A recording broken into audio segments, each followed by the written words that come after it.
Hey everyone, welcome back to Till the Wheels Fall Off. I'm Paige, and I am not doing our standard welcome back intro that Matt does because it is very cringy. So anyway, today we're re-releasing part 3 of our boundary series. So this is the final episode in the 3-part set that we put together. Just a quick recap. Part 1 was dropped 2 weeks ago, part 2 was last week, and part 3 is today. These originally released back in July 2023, and we wanted to bring them back because boundaries are a significant topic in this space. It's something that a lot of people misunderstand and they're not really sure how to set them or enforce them, and that's why we created this series to help break it down for you, to help maybe bring some clarity to your life. But we also want to be real with you that our lives are extremely busy right now. We have multiple kid activities. Our weekends are completely full. Family stuff. Our nights are late. We have work. Instead of forcing new episodes and new content just to keep the schedule alive, we're re-releasing some episodes that have helped many people, and it's going back to the basics. So a quick heads up, since this is a re-release, some of the ways we say things may sound a little different than how we would phrase them today, because we're always learning and we're always growing, and the message and the framework, they still stand. So if you're just finding the series, welcome. Go back and listen in order. Part 1 was values. This is important because it's your foundation. Part 2, we discussed the behaviors that violate what matter to you. You know, the things that make you feel unsafe, disrespected, or like you're losing yourself.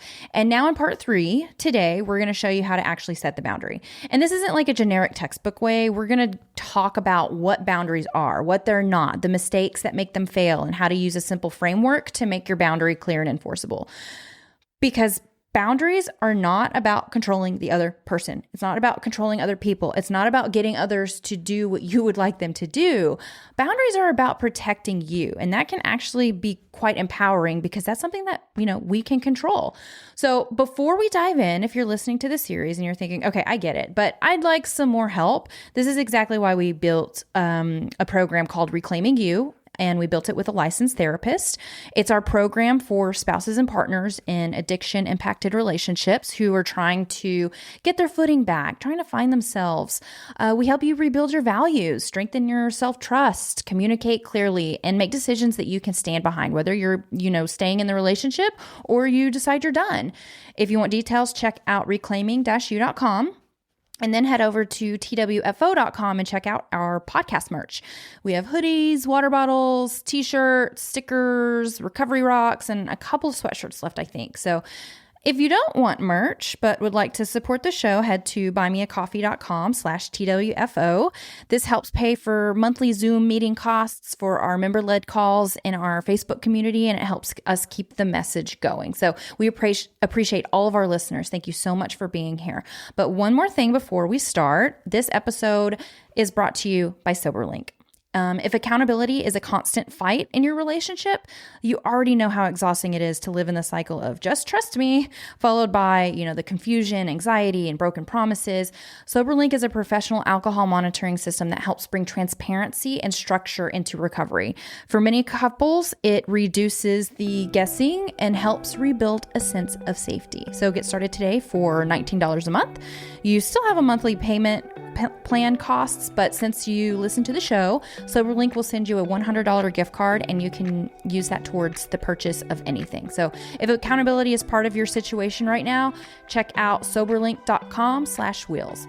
All right, let's go ahead and get into part 3, the final episode of our boundary series, and how to actually put this into practice in real life. Welcome back. Welcome back to another episode of Till the Wheels Fall Off. I'm Matt. I'm Paige. And here we go. This is episode 3 and the final part of our series on setting boundaries. Today we are going to run you through how to actually take what you've learned in episodes 1 and 2 and put it into practice in your life. How to actually establish these boundaries, put them into play, and what happens afterward. So before we do that, I think it's best we recap for just a moment on episodes 1 and 2 and what we hope that you have done up to this point. Yep. Run us through it, Paige. All right. So episode 1, we identified our values, and our values are what is most important to us, right? So things that like honesty, respect, authenticity, equality. There were like 16 different ones on the original one. I don't remember which ones There was a ton. but there was a ton. But you can come up with your own as well. But it's things that you just, it makes you who you are. The second episode was Paige is a little hopped up on cold medicine. I feel like I am hopped up on cold medicine. You've been taking it for the last 3 days. I didn't take Dayquil today. I took Mucinex, and that's it. Was it the D stuff? I don't know. Ugh, that crap. But either way, I'm a little wonky on this episode, so please bear with me. I'm gonna do the best I can. I'm here for y'all. Doing great. But we're still gonna talk.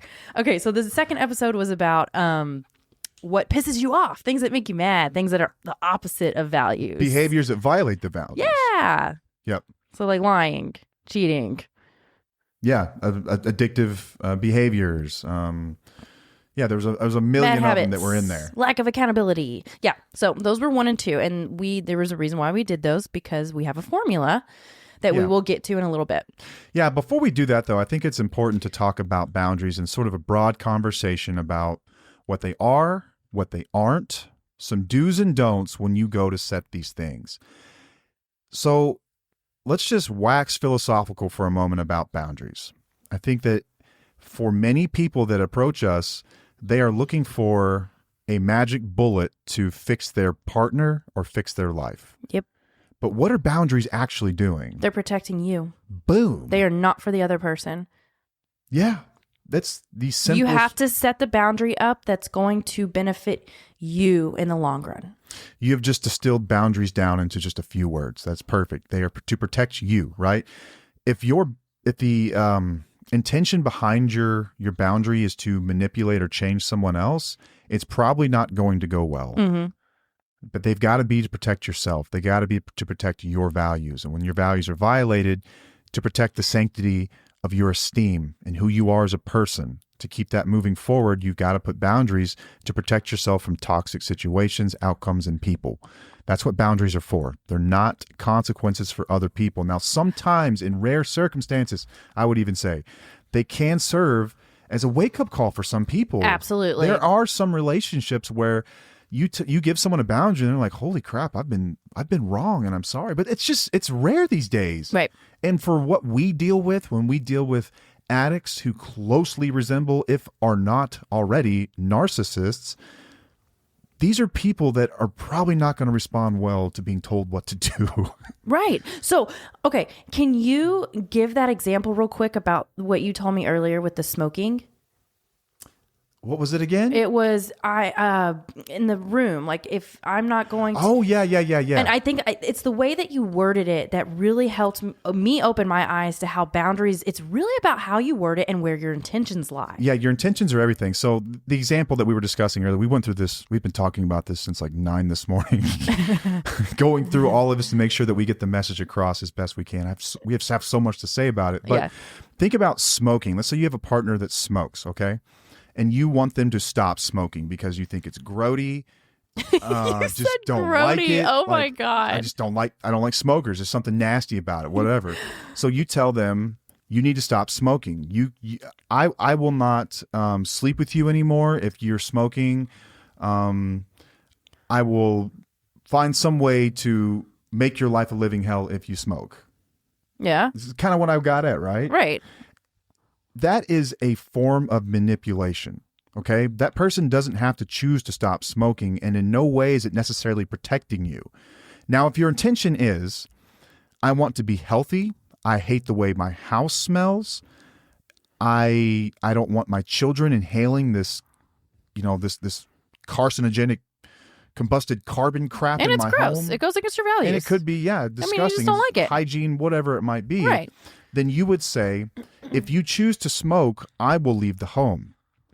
That is a healthy boundary because you're only worried about yourself. Yes. I'm removing myself from your bad behavior because I choose not to be around it. Yes. The former was, I want to change your behavior so that we can make this work. That's not the same thing. They are the same and different. Yeah. Because your intentions are different. Yes. The end result is that in the latter case where you choose to leave, you are no longer exposed to it. and you were willing to walk the path alone, and if that means that you don't have to be around it anymore. The other case, which we see a lot more, is someone trying to control their environment and manipulate someone else's behavior to make it more acceptable in the image of what they want as a partner in their life. Does that make more sense? Yeah. I think that's kind of the difference between a healthy versus an unhealthy boundary. Right. One of them is simply serving you. The other one is an attempt to control or manipulate someone else. Right. And there's a gray area. Yeah. But I'm not going to let somebody smoke in my house. I'm not going to just... Because you don't want your house to stink. That's disgusting. Yeah. Yeah. But that's not me controlling them. That's just a boundary I set up for me. Sure. Okay. But to say that you are no longer allowed to smoke in my house, what if they chose to violate it? Then what is your next move? If they smoked in my house? Yeah. I kick their ass out. What do you mean? You could kick them out, but what I'm saying, what I'm getting at here is that the boundary has to be something that we are willing to do for us. And it's for me. I don't care if they smoke. If they want to smoke, go outside. Here's what sucks about boundaries is that often the person setting the boundary will have to work much harder than the violator. Boom. So when you're saying like, this happens a lot, like alcoholics, drug addicts, it's like, why should I have to leave? Right. Well, it's like if you're drinking, you're protecting yourself. Like if there's a way to get them out, that's wonderful. That works all the same. You're still protecting yourself, and you don't necessarily have to deal with the logistics of like where you're going to live, how you're going to get your kids and dogs into an apartment while you're still paying a mortgage and all that good stuff. Yeah. So maybe there's a way to do that. But to simply say, I don't like smoking because it's grody, you should stop, is different than saying, I'm concerned for my health. Cancer runs in my family. It makes me smell. It ruins the things in the home. I will remove myself from this situation. Yeah. It's the same and different. Okay. So I think a lot of people kind of get twisted when it comes to boundaries. So let's go through some popular mistakes. And this comes from Lynn Margoli's PhD over at Psych Central. I found this awesome list. Popular mistakes that cause boundary setting to fail. So number one, telling people what they should do or not do and why they're wrong. This rarely goes over well. It creates resistance and struggle, she says, and trying to change or manage the other person is not likely to be well received. Exactly. Or successful, especially when it's unsolicited and there's a pattern of problematic behavior.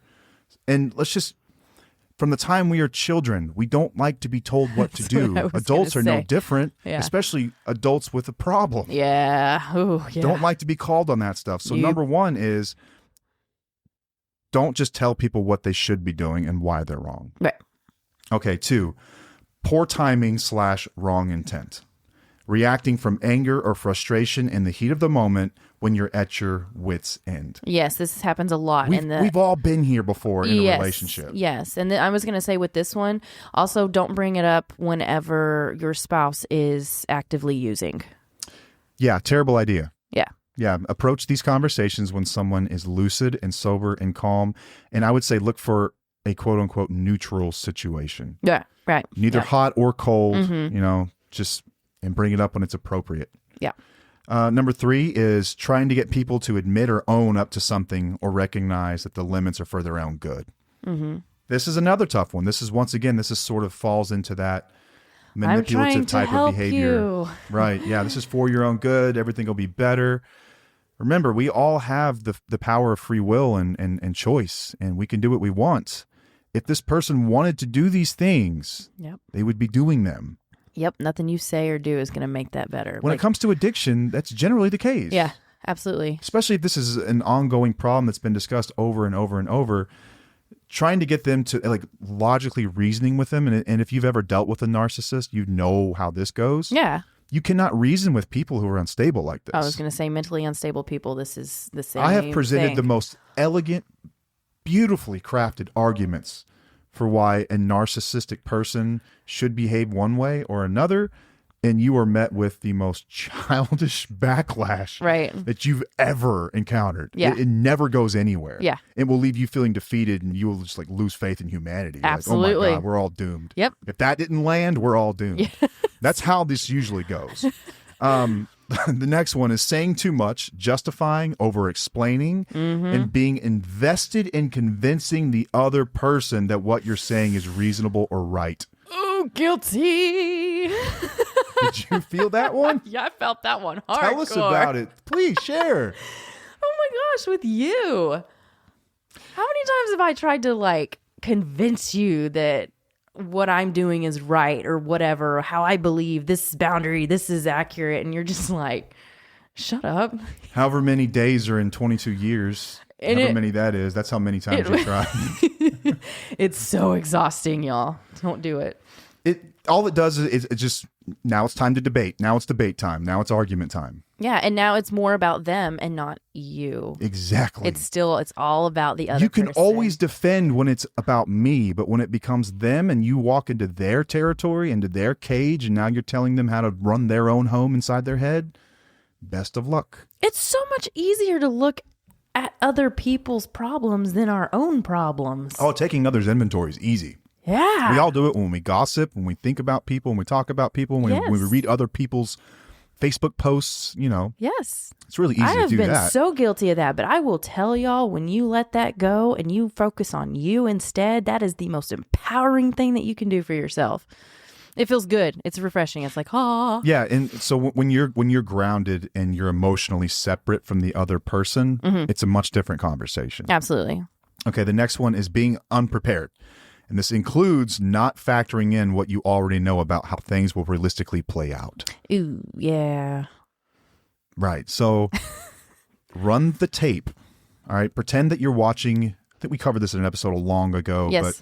But pretend that you're watching your life as a movie and you're in the theater and you're watching. What happens next in the story when you do this? Realistically, how would you write the ending of the story? Realistically, not what you want. Yeah, so be prepared. Yep. Be prepared for that. Okay, so those are don'ts. Let's go through the do's real quick, and then we'll get into the rest of the episode and how to effectively set boundaries. So these are things that we will do. We will tell the other person what we are going to do, not what they should do, because we are only in control of what we will do. We cannot control or limit the other person. You just can't. You can try, but we just went through reasons that typically doesn't go well. Yep. So think ahead, troubleshoot in advance of, resistance reactions you'll probably get, but incorporate this into your plan that you are going to tell them what you are going to do, not what they should do. So setting a boundary and saying, I will do X, Y, Z, not, or I will force you to do X, Y, Z. There's a difference there.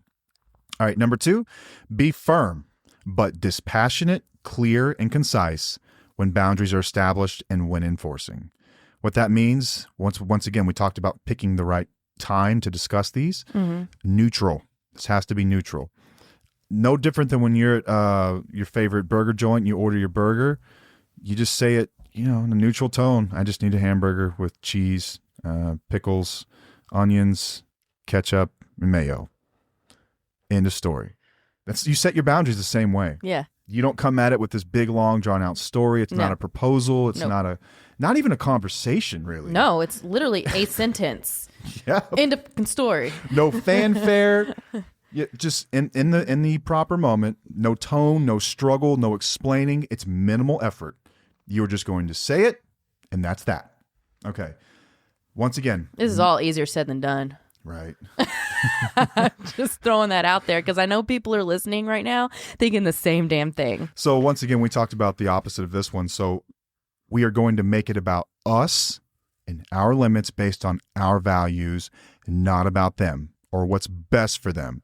We stay in our own lane here. Stay in our own lane. This works. And the reason this works is because it's argument proof. It cannot be refuted. This is my stance on my values.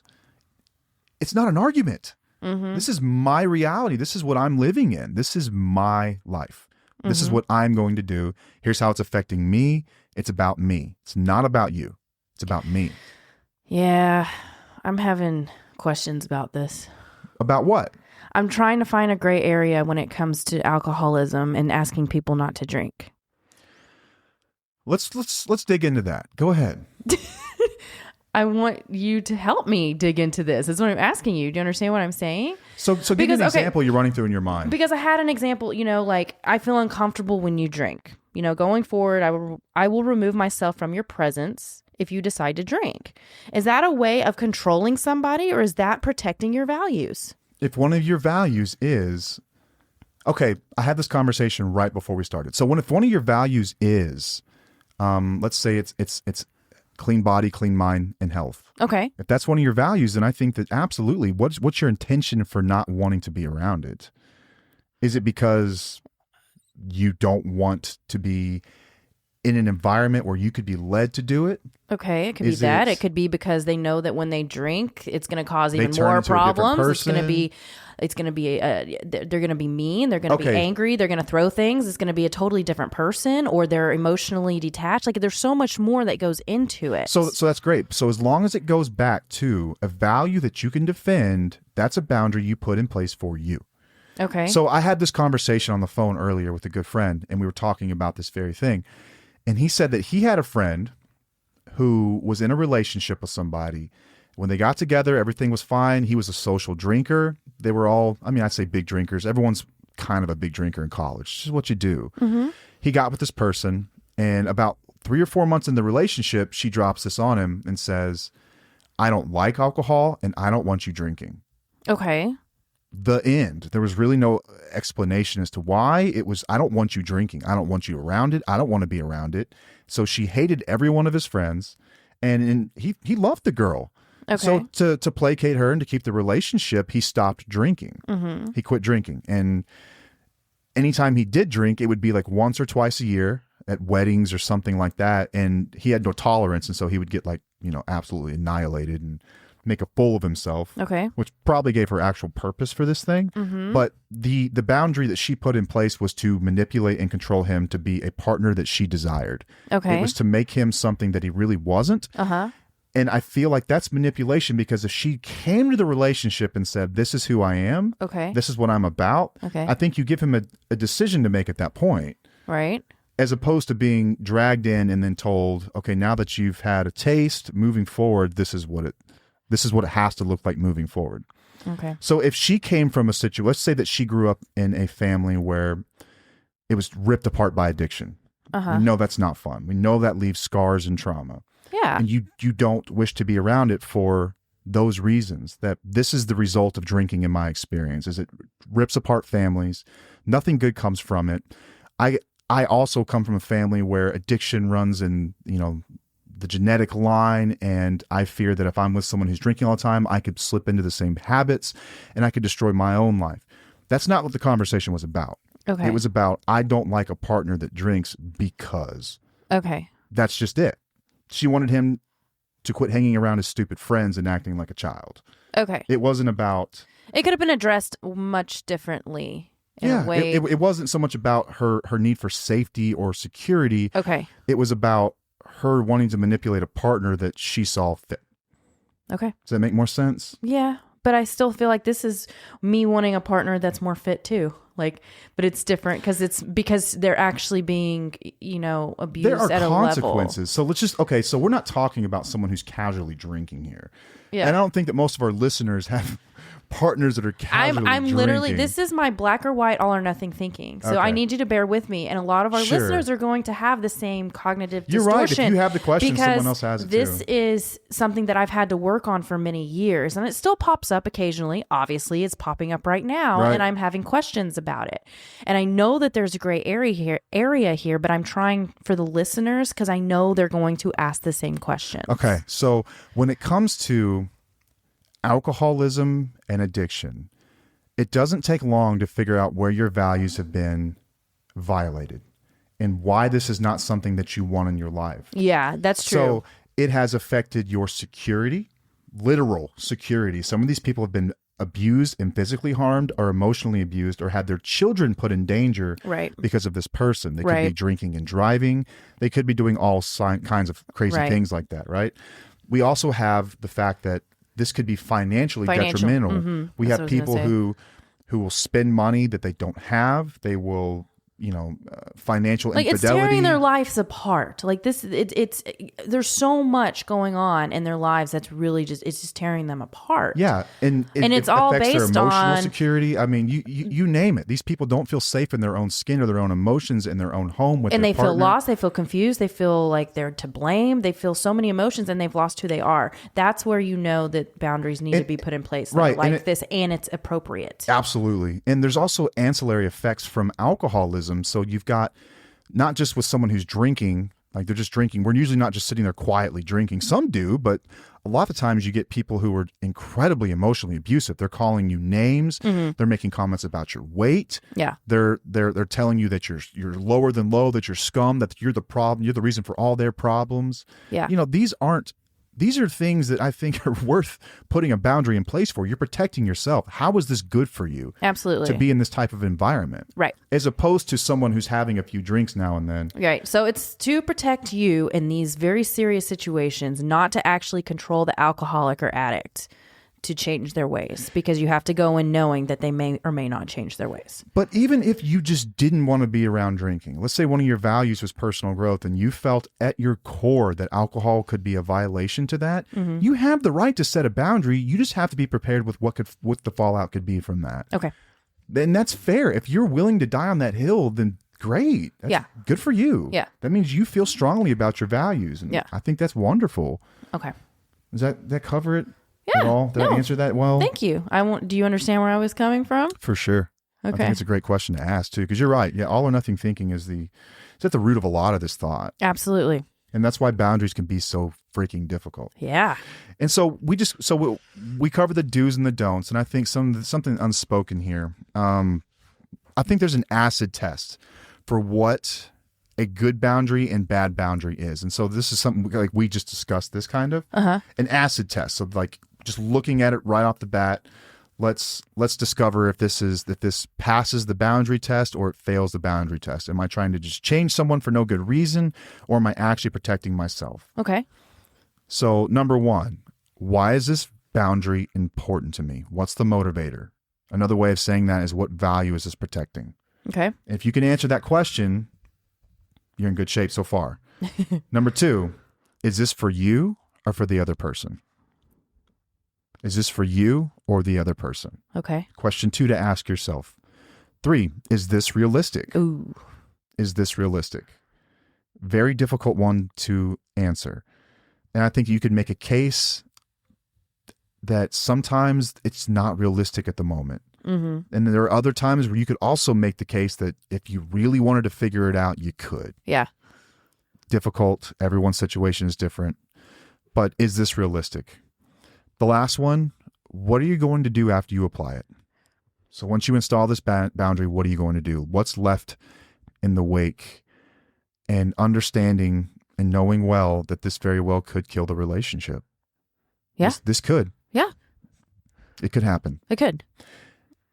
It's incredibly difficult for an empathetic, compassionate person, which codependents are. The hallmark of being codependent is that you care so deeply about this person, and you cannot fathom watching them do this to themselves. But you have to remember that in some ways they are making a choice. Now, I know addiction is a disease, and I don't want to get into that right now. I have addiction. I have this, I've always kind of referred to it as like a mental illness. Like there's something in me, but we all have the power of choice. When people say that they have lost the choice to drink, I'll tell you what that actually feels like and what it actually looks like. For me, I used for years and years and years and years. And I got to a point where I became physically dependent and mentally dependent on the drug. I could not get through the day physically because I would be in too much pain. I'd start throwing up. I would start sweating. I would be absolutely miserable. So when the decision is just deal with it and don't use, and miss work, don't pay your bills, don't give any attention to your wife or children, or take a pill, it's a pretty easy choice to just take the pill. So in some ways you lose the choice. Like the compulsion is so great that you can't even help yourself. You just do it. Yeah.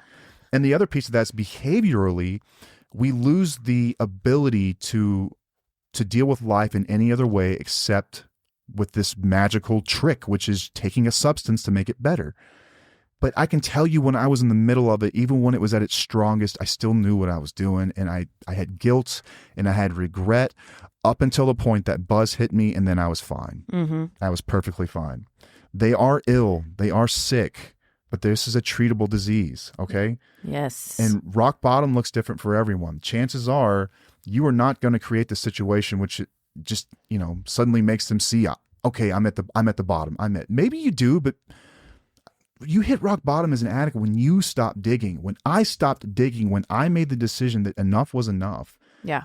And it was never more evident that I was at rock bottom is when I saw you start to pull away from codependent behaviors and start to live your life. Yes. And I was like, I'm losing her, man. Holy shit, I'm at the bottom. This is it. Everything they said would happen is happening right now.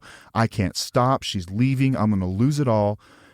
I got to do something. That for me is what bottom looked like. But I think that in general, I'm an addict with a pretty low pain tolerance. Yeah. Because I've seen people ride this deal for 40 years before they realize, you know what, maybe I'm done. Yeah. But you'll know in your heart when you've had enough. As an addict, you'll know in your heart when you've had enough. So I think it's really tough as a codependent to understand that, like, your actions very well could lead to a situation where this person, maybe their use gets worse. Maybe they self-harm. Maybe they threaten things. God knows what. I'm just asking you for a moment to consider yourself. I was going to say, you're freaking worth it too. Your life is worth it too. You deserve to be happy too. And the only way to do that is to focus on you, set your boundaries up, and be okay with whatever happens. Yeah. And we've dedicated our lives to this mission at this point. Like, I still work with addicts one-on-one. Don't get me wrong. It's part of my recovery. Tomorrow night, I will be at a treatment center talking to people one-on-one for an hour or more. What we are more concerned with here, more than anything, is the spouse or partner or loved one of an addict or alcoholic. Because so often the conversation steers away and you're forgotten. No one asks how they're doing. Yeah. And when I got sober, I got chips. I got parades thrown for me. What did you get? Nothing.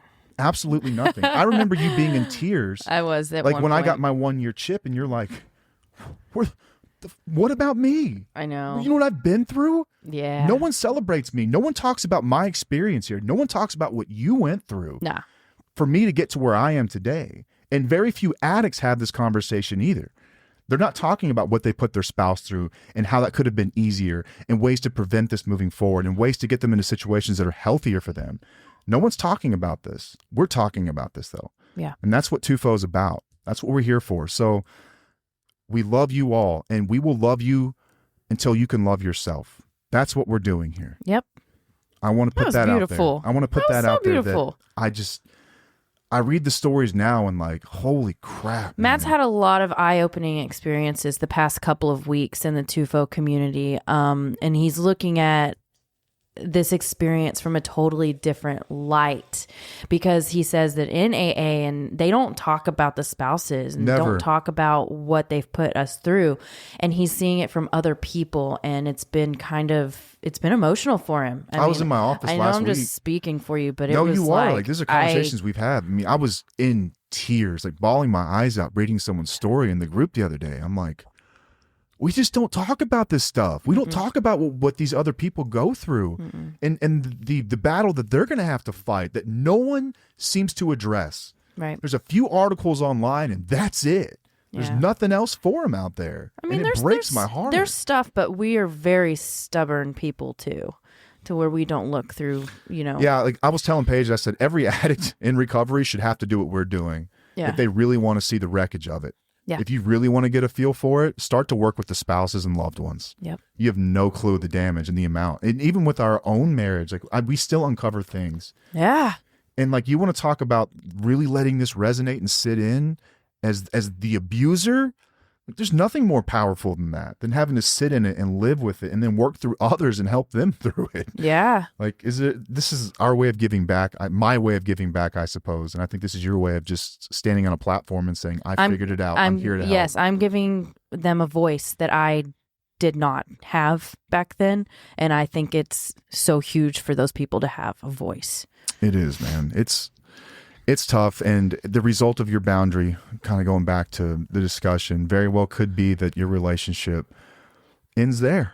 It could, and you will feel guilty. You will feel remorse. You will feel like you are withdrawing from a drug. Yes, it's going to be like detox. Because your greatest fear has come true, that you're alone. Yeah. That you're alone. But you take that time to love yourself, learn to love yourself again, pick yourself back up, and then you'll realize that what you've been through is going to make you stronger over time. But if you don't set boundaries and you keep doing the same thing you've been doing over and over again, it's going to be worse 10 years down the road. You are going to be miserable. You are going to be in a place that you never thought you would be. So right now you have to make that decision to set boundaries that are going to be, it's going to be hard. It's going to be hard as hell. It's going to feel icky. It's going to feel unnatural, but it is going to be the best thing for you. Yeah, this is not easy. No. And it's going to feel like you're going backwards in a way because you're like, shit, what did I just do? But it can become so empowering. It really can. Our goal is to help you walk on your own 2 feet and look in the mirror and be proud of the person that you see. Yep. And know what you will and will not tolerate. And we're not addict bashers. I'm not an addict basher. No. I'm an addict. I have compassion for addicts, but I know addicts different than you know addicts. I am one. I know what we go through. I know what we suffer with. And I promise you, the story you tell yourselves that we are just helpless babies that can't control it is incorrect. We have a choice in this. We do. So I know that you're compassionate. I know that you care. I know that you want us well, and we want to be well in some ways too, but they'll get well when they're damn ready. Yeah. Okay. Don't put yourself and your life and your dreams at risk until they're ready. Yep. That's a really tough thing to hear, and it may be controversial, but I'm concerned about the other person here. I'm not so much concerned about the addicts. Have treatment centers. They can go get help. They've got programs, a million different ones. There are options, but for you, options are limited. We know what works here based on what we've done, what we've gotten out of. Yep. So listen up if you're interested. Yeah. Okay. So let's talk about examples. Actual examples and of what you boundaries. do and how you, okay, so we have this. So the acid test is the boundary we're setting, first of all. If it fails that test, you probably need to reevaluate, is this a healthy boundary or not? And go back to the drawing board. But if it is, if you pass the acid test, let's go through some examples. And we spend a lot of time. Ooh, here we go. Let's do it. Okay, hold on. I was going to say that if you have set boundaries in the past that you might be questioning now and you're thinking, oh shit, I did this for the other person, not me. Give yourself grace. It's okay. Boundaries do take practice. You're not a bad person for doing that. I'm glad you said that. Because I want you to know that Absolutely. I've done that before too. I've set pretty stern boundaries in my mind or Might have out to there. adjust these things and or you'll make an have to apology. adjust them and make an apology. Whatever. That's okay. Give yourself some grace if you've done that. If you're listening to this and you're like, shit. Damn. I did it wrong. No, it's not wrong. It's look at it as practice. You're actually a step ahead of a lot of people who haven't set any boundaries. So look at the bright side of it. Yep. Just know that boundaries with difficult people will be difficult. They will be messy. People will revolt, get mad, blame, all kinds of stuff. That means the boundary was supposed to be in place, and we'll stand my ground there. There you go. If they do, there's a chance that, and you landed right on the nose. Yep. Okay. So let's just go through some examples and not necessarily, we've spent a lot of time on the addict-alcoholic relationship, but boundaries are applicable in every part of your life. Okay. Yeah. Take us through number 1, Paige. I didn't really want to do that one. I'm going to do this one. I like number 1. You do? A lot of people are in this. Okay. So Especially codependents, because what do? You we're a people pleaser. We take on more. We're going to do what everybody. You never say no. You're right. Okay. I'm going to do number 1 is like at work. I feel overwhelmed when you constantly give me additional tasks without discussing my workload. Going forward, I need us to discuss my workload and prioritize my tasks together. So I want to say that this is not a blame. This is not pointing fingers. This is you stating how you feel at first. Feel overwhelmed when you provide extra I tasks. feel overwhelmed when you, going forward, I will do this. And it's just having a discussion. Yes. This is a very soft boundary. Yeah. You're not saying I will, I will leave the company or whatever. No, start small. Start Right. small. And after violation, you can adjust these. Yep. Let's start slow though. I think it's Right. a soft one to start with. Yeah. Okay. So with family, I feel disrespected when you make negative comments about my lifestyle choices. Going forward, I need you to respect my choices and not make negative comments about them. So just took it a level up a little bit, Mm-hmm. just asking for the negative comments, aka Asking abuse, for to stop. respect. I'm just Yes. asking you to not to say those things. I'm not saying you need to change your mind. Nope. I'm not saying you should vote my way. Right. I'm just asking that you not say these things Right. to me. Right.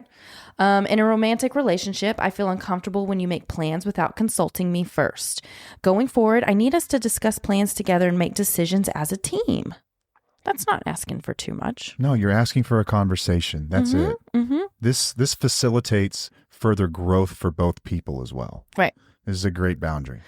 With friends, I feel hurt when you cancel our plans without giving me enough notice. Going forward, I need you to give me at least 24 hours notice when you need to cancel our plans.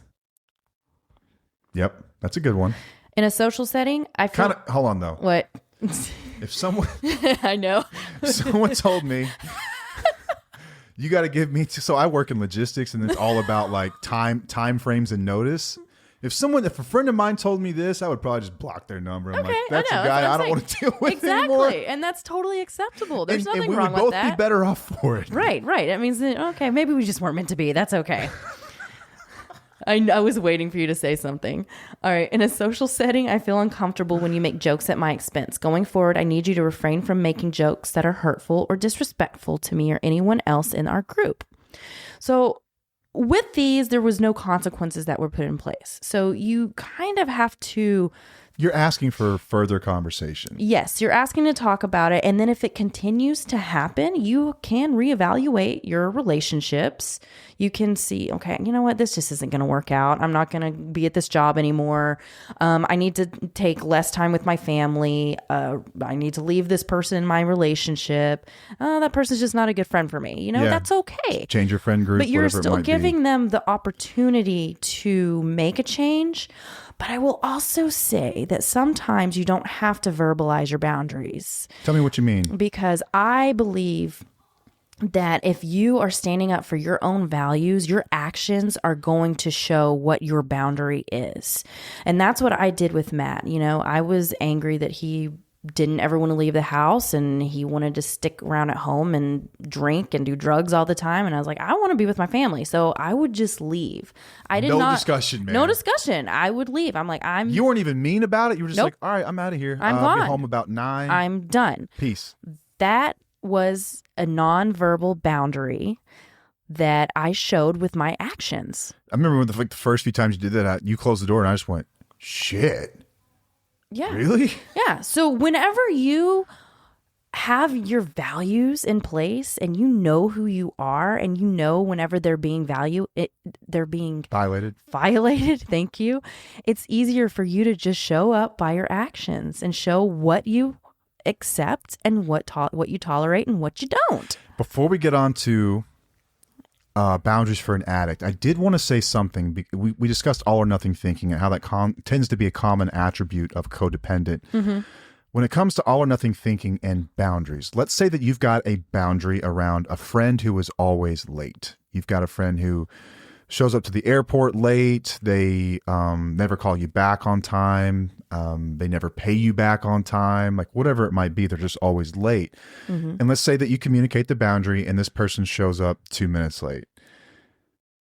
Okay, all or nothing thinking here would say, well, they Nope, crossed yep, the they boundary. crossed it. I'm done. done. You're done. Bye. Okay, it doesn't have to work that way. Right. You can kind of bend these however you want, Right. and however you see fit, and however you feel is appropriate. There is no boundary czar up in the sky that's going to judge you on how you enforce your boundaries. Right. It's This what's is appropriate with- for you. Right, but this is with like mentally stable people. It's easier Sure. to communicate those Your with them. friends and stuff and Usually, people around you are they're gonna probably gonna be listen like, to you and okay. be like, okay, you know, I'll work on that. You know, with an addict or a mentally unstable person, it is not gonna go that easily. Yeah. It is almost. You got to kind of. I don't know. There's wiggle room, but not as much wiggle room. Yes, You know that's a what I good way mean? to put it. Use your best judgment here. It doesn't have to be completely black or white. Yeah. Now, if you're fed up, it could be a black or white deal. Yeah. It could, but Do you completely throw away a friendship for 20 years because they were late for 2 minutes? Right. After you communicated it for the first time, maybe you give them a chance to figure it out. It's new for them. Yeah. They're going to figure it out. Yeah. But, okay, so when it comes to an addict, you might say something like, I feel uncomfortable when you drink. And you could even go as far as to say, I fear for my well-being, my security, or financial security. You could describe the reasons here for why you feel uncomfortable. That's fine.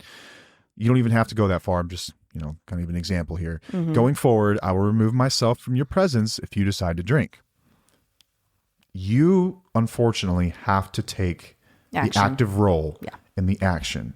And this is what sucks about boundaries is that you, unfortunately, have the higher burden than the pain in the ass person does. Yeah.